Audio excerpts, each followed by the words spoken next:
শহরে এত পরিমাণ খানা অপচয় হয়, যেই পরিমাণ খানা দিয়ে ছোটখাটো একটা গ্রামের এক বেলা খানা খেতে পারবে, এক বেলা খানা খেতে পারবে। এত দামি অনুষ্ঠান, এত বড় বড় প্রোগ্রাম, কেন তারা বেশি খায় না, অল্প একটু খায়, এটা তাদের স্ট্যাটাস। বেশি খাওয়া যাবে না, প্লেটের এক কোনা খেতে হবে, বাকি অংশ ফেলে দিতে হবে। লোক মুছেও খাওয়া যাবে না, টিস্যু দিয়ে হাত মুছতে হবে। এরকম বড় বড় আয়োজনের জায়গায় একটা মানুষ এত টাকা খরচ করছে, খারাপ খানা খাওয়ায় না উন্নত খাবার খাওয়ায়?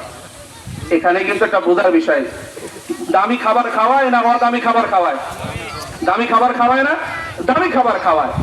এখন সমস্ত ব্যক্তিরা যখন খানার কমিউনিটি সেন্টার থেকে যখন বাইর হয়ে আসবে গেটে, প্রত্যেকের হাতে যদি সালাদ স্বরূপ যদি শশা না দিয়ে যদি একটা করে মোলার যদি পিস দেয়, এটা যদি খায় কামড় মারে, এ ধন্যা ভাজা আর চাউল ভাজা না দিয়ে একটা করে মোলা খাইছে, একটা করে পিস, বাড়িতে যাওয়ার পরে যখন পরবর্তী যখন ঢেকুরটা উঠবে, এটা কিসের?